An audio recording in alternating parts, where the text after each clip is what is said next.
Well, good morning and welcome to Unscripted Hour 1. I'm Blake Haynes. It's good to be back in the studio today. And you guys, today I have a very special guest host, my good friend, Miss Haley Kolstad. Good morning. Good morning, friend. Having you here is just like being back home. So if you guys don't know Haley, she works for Next Level Solutions, but she's also heavily involved in the community.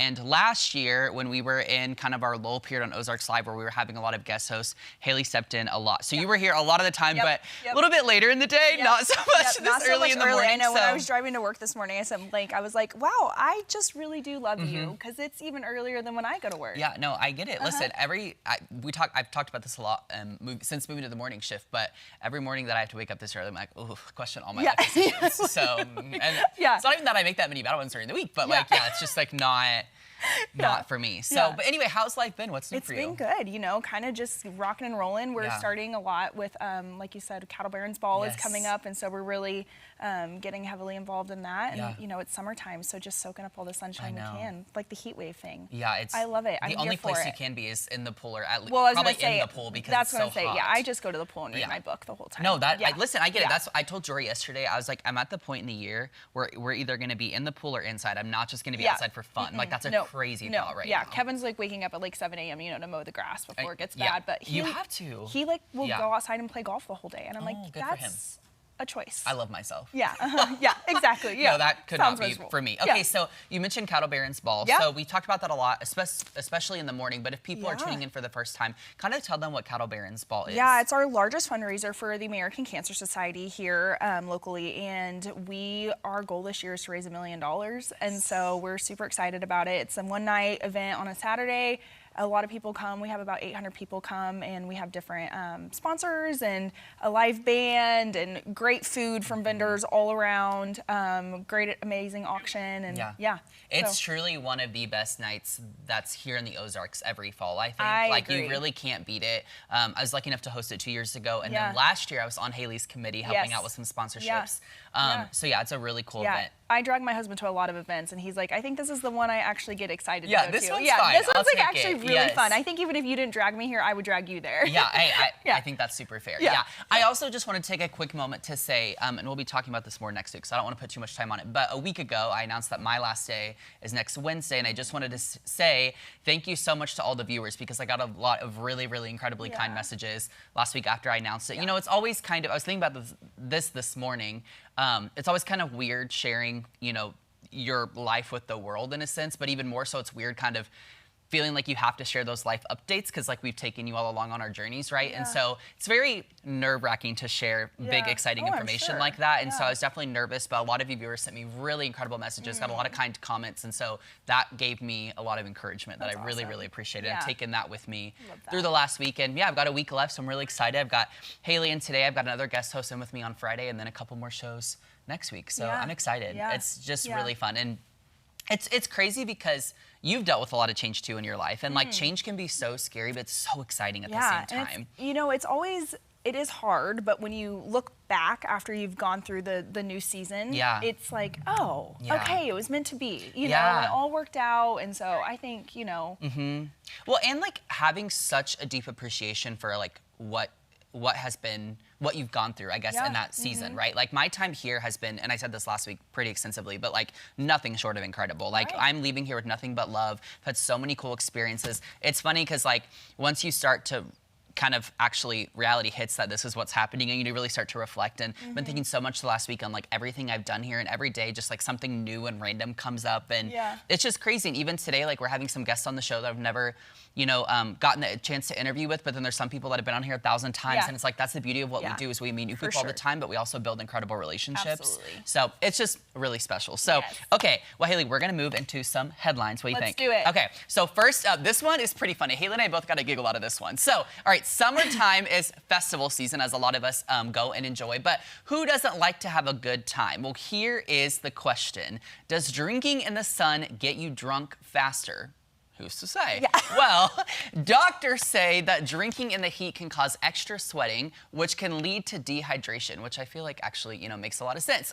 But they also say this can elevate the alcohol's effects, which also leads to heat exhaustion. So a simple tip, but it also may be common sense. The doctors say that if you're heading to the pool or the beach, maybe don't bring beers, but instead bring water bottles. Yes. So if you're gonna drink, save the cute sugary drinks for a nice air conditioning bar, and drinks and high sugar are the worst when it's really hot outside. So maybe get you a good hydrating drink, even if it's not water, because here's the thing. Like, I am such a baby when it comes to just straight up water. Like, really? it's a thing I'm trying to work on in my adulthood, because like I need to just grow up and get over it, But it's like, get something, like get some kind of like electrolytes in your system, or get some good hydration. Well, they have so many of those like element packs. Yeah, like and that's that what I'm kind of saying. stuff. Yeah, and like also I'm sure doctors would say, like, if you're gonna do, the flavored water, like maybe check what's going in there, because a lot of them are really horrible for you. Not that I'm like the health pro over here, but I'm just saying. So I'm like, maybe we could just work on something that's at least going in your system that's maybe a little bit better when it's this hot, because like 90 degrees is crazy. It is wild, yeah. So I don't know. Wild. I don't know. Do you feel like you drink enough water in the summer? Yeah, You drink a lot of water, though, I feel like. I'm also like I drink a lot of club soda, just like straight, like sparkling water. Oh. No flavor in it. Yeah. Has that always been a thing for you? Yeah. It's really, I get a lot of. Club soda. I always order soda water. Like, we go to restaurants, I don't drink the tap water, I just order soda water. You would love Europe. I would love Europe. Because that's like their whole I thing. should When go you go to the test table, it. they're like, Yeah. still or sparkling? Oh, I know, yeah. And then you, I do don't thrive, actually, overly care for it, traveling, but yeah. so do you find yourself drinking like the flavored like canned ones that are like LaCroix or bubbly, no, I don't or like they're too sweet for me. because of the flavor? Yeah. You're so funny. Okay, I'm not a one big funny sugar thing. person, I was though. gonna You say know that. one funny thing about Haley is like there's no flavor or sugar in anything. It's like she's just like very formal Black and coffee. like it's just always how she's been. I just think it's funny. Yeah, But I don't know. I appreciate it. Yeah, So it is okay. what it is. Well, we have another headline, so take it away. The extreme heat caused a road to buckle on the other side of the state, sending a car airborne. Love this. Actually saw this TikTok yesterday. Yeah. It happened yesterday in Cape Girardeau. Albert Blackwell says he started recording after noticing a buckle in the road. When he moved to get a better angle, the road exploded. Oh my God. And rose more than 18 inches, sending a car literally airborne. Officials say it's been one of 2 roads that have buckled in Cape Girardeau. They're warning drivers to be extra careful as temperatures are expected to top 100 degrees every day this week. Oh my gosh, that video is insane. Just seeing the car like. You know what's funny too? So my mom's in Cape this week, and she texted me last night. Yeah, she texted me last night, but I didn't really like register what she was saying, and I think she was saying that she saw this. Yeah. So that's crazy. It's crazy when you see these videos like this, and you're like, wow. I mean, Cape's like kind of a far away from here, but like the other side of the state, but still like close to home-ish, like in the state. You're like, why is this happening? Yeah. I would pee my pants if I saw that in the middle of the road. Well, like, can you imagine being Albert, the one that like? I would U-turn in the middle of that busy road. I'd be like, I'm risking my life right now. Well, I think I don't think he really saw it. Like when he kind of slowed down, because it looked like he was going like a decent speed, and like literally as soon as he got there, it just went. Well, to be fair, probably like the normal speed that's on the road, and then all of a sudden you're like, what in the world? Yeah. Yeah, it's that like when would you get in a me. car wreck and it's like, oh my gosh, was that my fault? You know what I mean? Yeah. Like it would just be so jolting. It's kind of, you know what, now that you say that, he probably like had like a minor, like I know the one car wreck I've been in, you like almost black out for a second, and then you're like, okay, wait, now I have no idea what happened. Like what, how did we get there? And that's probably, he was like, that really in the middle of the road? I don't know. I'm like, this is not the straight part. Yeah, literally. Like, I'm driving my car. Yeah. I don't understand. It's crazy though, because I feel like we often forget about too, like the different effects that heat can have. And like, I would not think about the road just giving up like that. It also just said, not today. It said not today. And Albert's car did too. Anyway, okay, well, speaking of this heat, you guys, it feels like it's so hot all summer long, which I guess is the best time of year. I don't know. Anyway, Tom Schmidt, what's going on with this weather? It's hot. It's, and you're exactly right. You said it's felt hot all summer long. You're exactly right, because summer began Friday. Ah, It's very been 91 good. degrees. Oh, official. I forget about that. Yeah, so we've had 4 days of summer, 4 days of 91 degrees. I love how the whole map behind you right now is just red, or orangey red, whatever color that is. Oh, That's yes. always kind of scary to me, but It's a hot color. okay, we'll take it. A hot color.